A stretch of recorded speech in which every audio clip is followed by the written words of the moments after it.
এক দেশে ছিল এক ছোট শিয়াল। সে এক জঙ্গলের কাছে থাকত।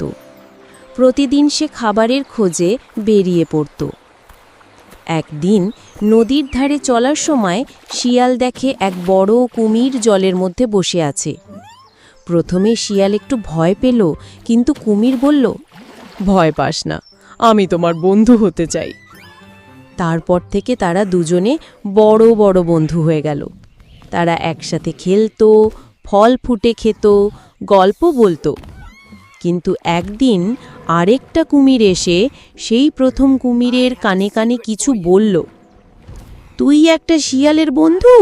তুই তো শক্তিশালী, তোকে ওকে খেয়ে ফেলা উচিত।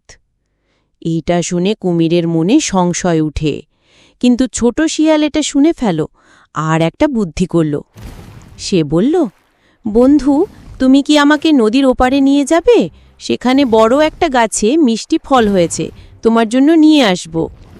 কুমির খুশি হয়ে শিয়ালকে পিঠে তুলে নিয়ে নদী পার করতে লাগল। কিন্তু মাঝ নদীতে এসে কুমির জিজ্ঞেস করল, শিয়াল ভাই, তুমি কি ভাবছ? আমি তো এখনই তোমাকে খেয়ে ফেলতে পারি।